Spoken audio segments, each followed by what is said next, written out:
गेल्या 1 ऑगस्टला देशाच्या सर्वोच्च न्यायालयाने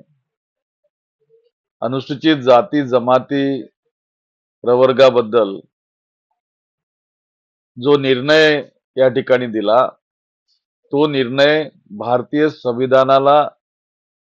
छेद पाडणारा असा तो निर्णय या ठिकाणी आहे. याचे पडसाद संपूर्ण देशात आणि राज्यात मोठ्या प्रमाणात पडलेत, की जेव्हा या देशातील सरकार, मोदींची सरकार भारतीय सेवेमध्ये IAS, IPSच्या जागा ज्या आहेत, त्या ज्या UPSCच्या माध्यमातून भरल्या जातात, त्या लॅटरल एंट्रीने भरतात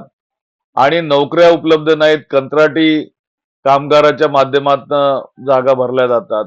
ज्या ठिकाणी आरक्षण नाही, ते एक आरक्षण संपवण्याचा घाट घालतात आणि दुसरीकडे सर्वोच्च न्यायालय आरक्षणाच्या बाबतीमध्ये ज्या लोकांना आरक्षण मिळालं नाही, त्या लोकांना आम्ही सेपरेट कॅटेगरी करून, सब कॅटेगरी करून त्यांना आरक्षण देऊ अशा प्रकारचा निर्णय करतात. त्या ठिकाणी क्रीमी लेयर लावण्याचं सांगलं जातं. त्या ठिकाणी ज्या पिढीने आरक्षणाचा लाभ घेतला त्याच्यानंतरच्या पिढीला आरक्षण देणार नाही, असे जे मुद्दे त्या ठिकाणी उपस्थित केलेले आहेत, हे मुद्दे सर्वस्वी आरक्षणाला तडा जाणारे, अ, या आरक्षणाच्या या निर्णयाच्या माध्यमातून जाती जातीमध्ये वैमनस्य निर्माण करणारे, संघर्ष निर्माण करणारे असल्या कारणानं आम्ही भारत बंदचा कॉल येत्या 21 ऑगस्टला या ठिकाणी दिलेला आहे. माझं आपल्या माध्यमातून